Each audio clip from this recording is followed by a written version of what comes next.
The rishis in Upanishads proclaimed, "Only when God reveals us this knowledge, are we able to visualize or envisage the same. Therefore, God alone is the doer." Who stands in all beings or bodies? Who is the one who puts on or wears your body? Who is the one that resides within you? He is the one who lives within your heart. God alone forms the sole support for the walking dead bodies. God alone constitutes self. God alone forms the basis of senses, mind, and intellect. As you throw away the skin of a banana and eat the fruit, leave the outer body of God and experience the reality of His interior being. God is the owner of all the wealth. Whatever you eat, consider it as His gift. Whatever you may gift others, presume them God's gift given back to God. Don't possess any of your interference. If you interfere, it represents your ego. True bliss exists only in that which is the most gigantic, that is, the self. Thou art that self. Therefore, your true nature is formless.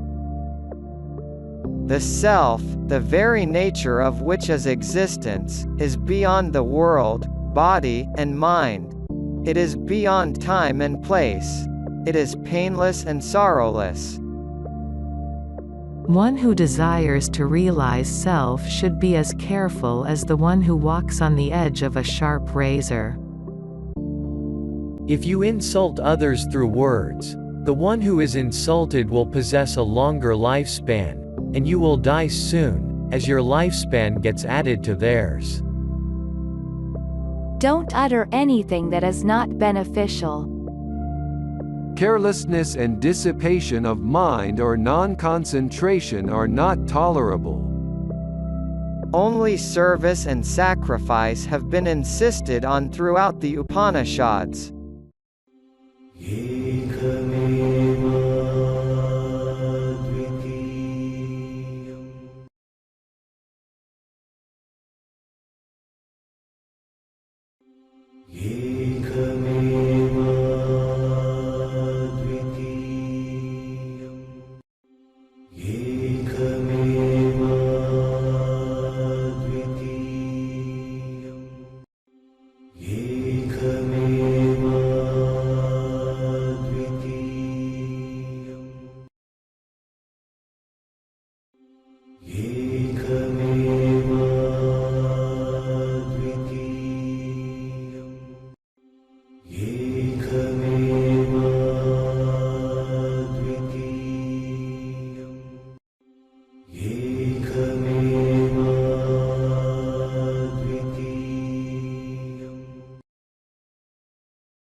Once Vayudeva, the wind god, felt very proud of his energy.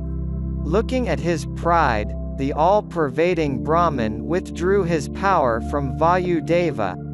Then Vayudeva could not even move a blade of grass.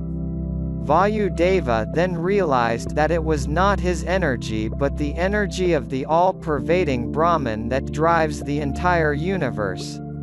All the great traits or qualities in any person belong to the Supreme Lord.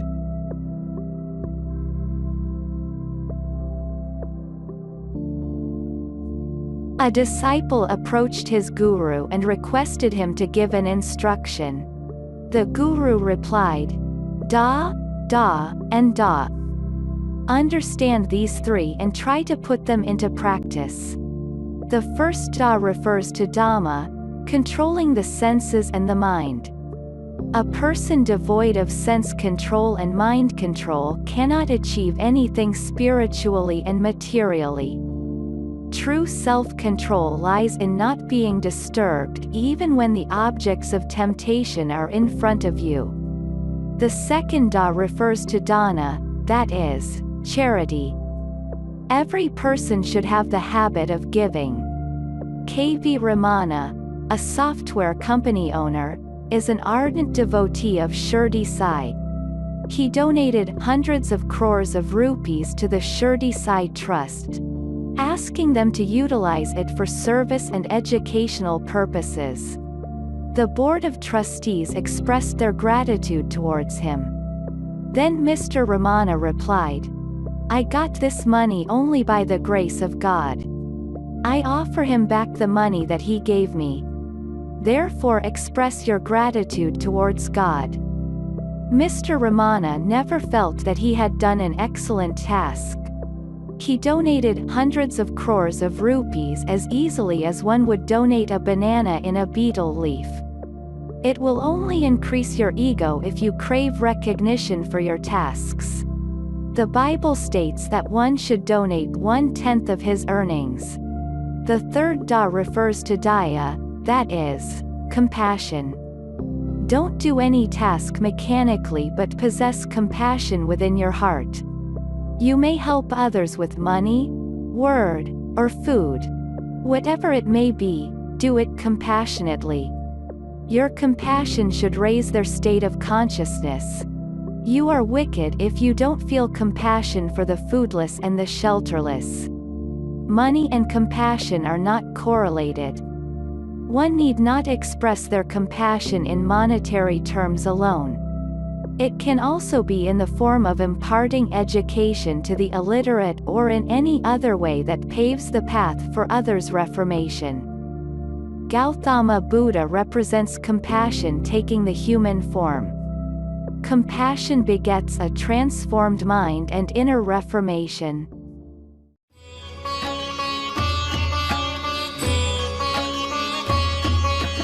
Om Purnamada Purnamidam Purnat Purnamudachyate Om Purnamada Purnamidam Purnat Purnamudachyate Om Purnamada Purnamidam Purnat Purnamudachyate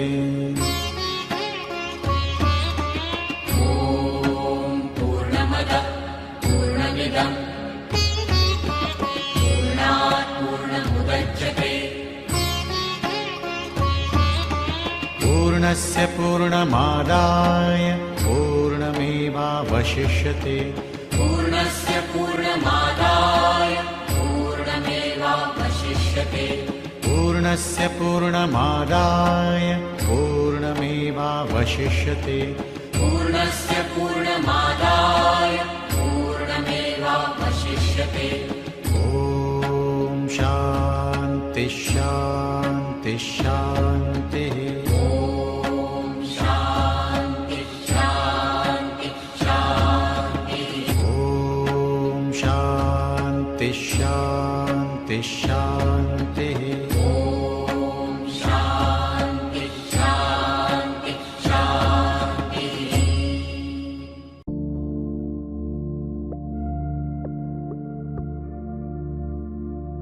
Chandogya Upanishad represents the essence of Brahma Sutras.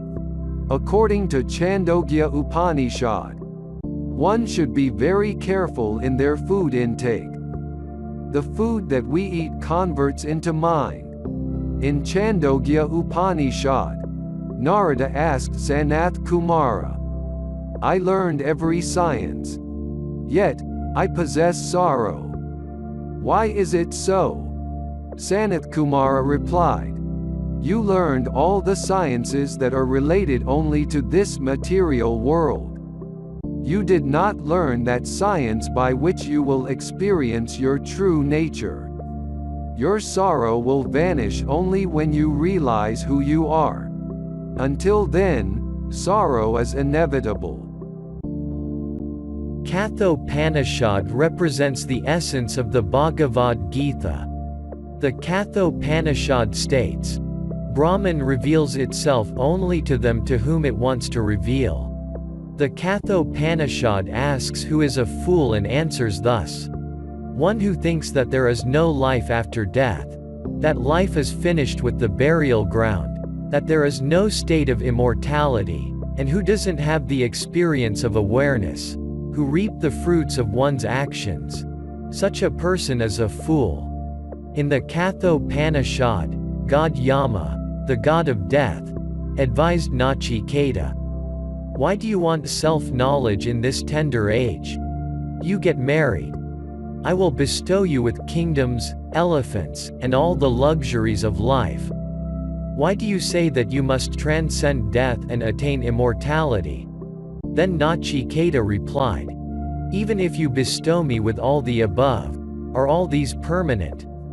Either I may die when I still possess them, or they may perish when I am still alive. I am not rejecting them out of anger. If I reject them out of anger, I will crave them again tomorrow. I want nothing else except for immortality." Then God Yama said, "Nachiketa, you have transcended all the temptations I mentioned. Now you deserve self-knowledge." The Mandukya Upanishad states, "There is no birth for truth, and that which takes birth is not true. Slaughter the ignorance with the sword of self-knowledge. Only then is God revealed as your very nature." Adi Shankara liked the Taittiriya Upanishad very much as the relation of guru and disciple is described here. As per Taittiriya Upanishad, if you want to do any charity, you should go to the Dani's residence and give rather than calling them to your house. Do the charity peacefully, egolessly, with due respect or humility and with a great doubt whether it will be accepted or not. As per Narayana Upanishad, it is Shiva only who exists within our hearts. Brihadaranyaka Upanishad is a very big Upanishad. It prescribes the methodology of nethi or not this. Pointing out the transitory objects as not this, it becomes silent when it points out the self, the one whose very nature is existence.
तमसो मा ज्योतिर्गमय मृत्योर्मा अमृतं गमय असतो मा सद्गमय तमसो मा ज्योतिर्गमय मृत्योर्मा अमृतं गमय असतो मा सद्गमय तमसो मा ज्योतिर्गमय मृत्योर्मा अमृतं गमय.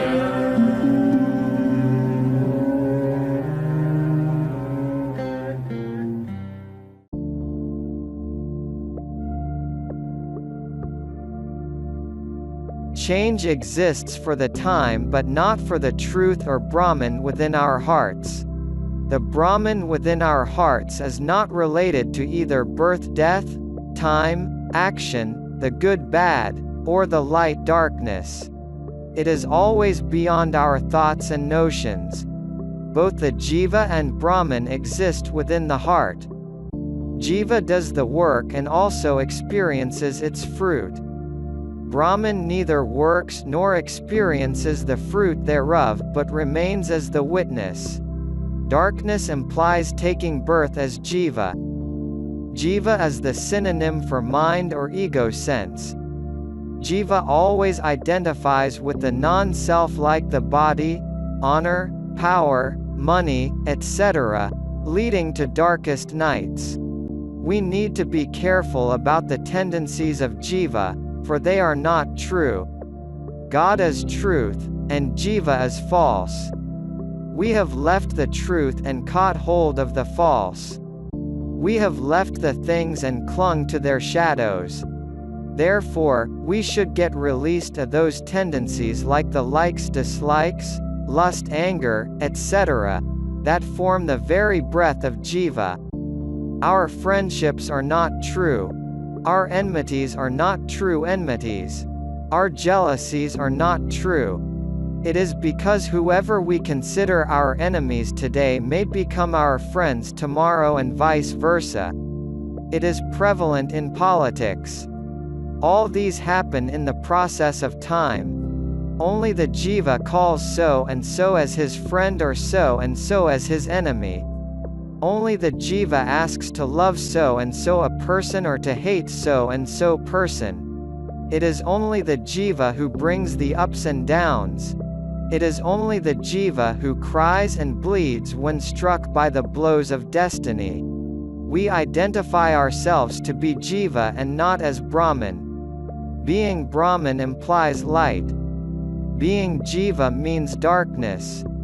We have identified with the body and not with the divinity. Marching towards light from darkness implies the unison of Jiva with Brahman. That is, getting rid of one's identity with the body and experiencing the Brahman as himself, here and now, before the body turns into ashes. Therefore Veda Mata, or Mother Veda, prays, "O Lord of Lords who has no master, who is the sustainer of all and who is not sustained by anyone, shower your grace upon us to lead us from darkness unto light." The study of scriptures, holy company, doing good deeds, and practicing virtue or dharma is only for enabling us to lead from darkness unto light. To attain purity, the Upanishads insisted upon the following: 1. Knowledge, and 2. Penance. Knowledge implies self-knowledge. Penance means draining out the mind and transcending the duality. As we protect both eyes, we must preserve our knowledge and penance to transcend the ego and attain the immortal state. The Vedas question thus: you may possess countless money or great authority, several cars, servants, or all the world's luxuries, but are they able to provide you with the bliss that you experience in your deep sleep? Even a rich man runs for a doctor when he does not sleep for a night. Such is the bliss contained in a deep sleep. When the bliss in a deep sleep is so wonderful, how glorious should be the bliss of self! It is beyond description. It is beyond the thoughts relating to the body or mind. Unable to describe the same, even Lord Dakshinamurti remained silent. Om Shanti Shanti Shanti. Om Shanti Shanti Shanti. Om Shanti Shanti Shanti. Om Shanti Shanti Shanti.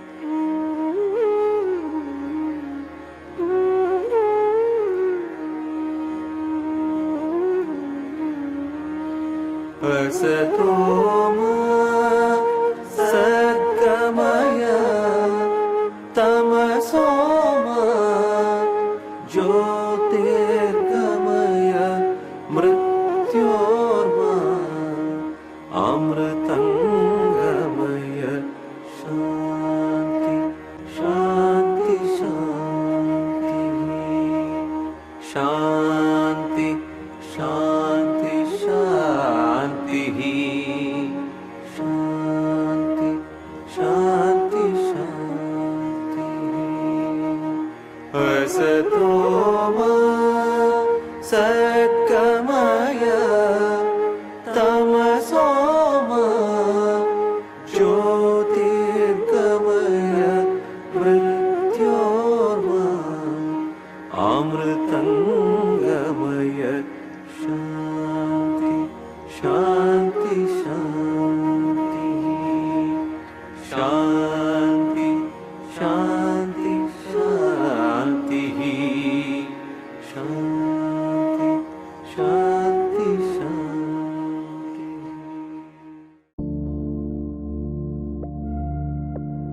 Brahma Satyam Jagan Mithya. That is, self as truth and world as a delusion. Ekam avad vithyam Brahma, that is, Brahman is one, without a second. Tatvamasi, that is, that self as what you are. I am Atma Brahma, that is, Atman or the Jiva and Brahman are the same. Aham Brahmasmi, that is, I am the Supreme Brahman. Pragyanam Brahma, that is, Brahman is the supreme knowledge. Sarvam Kalu Idam Brahma, that is, all of this is Brahman. Soham, that is, I am that. Yi tad vi tat, that is, this, verily, is that. The Rigveda said, God is an embodiment of joy and freedom. A quote from Sadguru Sri Nanagaru's speech.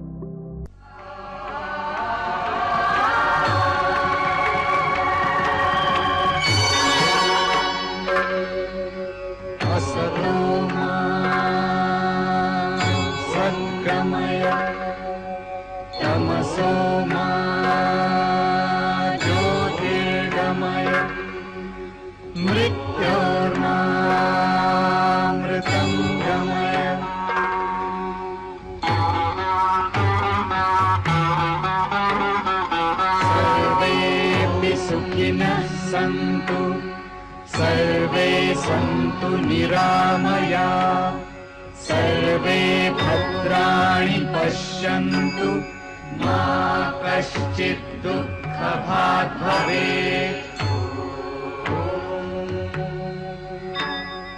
द्यौः शान्तिः अन्तरिक्ष शान्तिः पृथिवी शान्तिः आपः शान्तिः ओषधयः शान्तिः वनस्पतयः शान्तिः विश्वे देवाः शान्तिः कामः शान्तिः क्रोधः शान्तिः ब्रह्म शान्तिः सर्वः शान्तिः शान्तिरेव शान्तिः सामः शान्तिरेधि यतो यत समीहसे ततो नु अभयं कुरु शन्नः कुरु प्रजाभ्यो भयं न पशुभ्यः सुशान्तिर्भवतु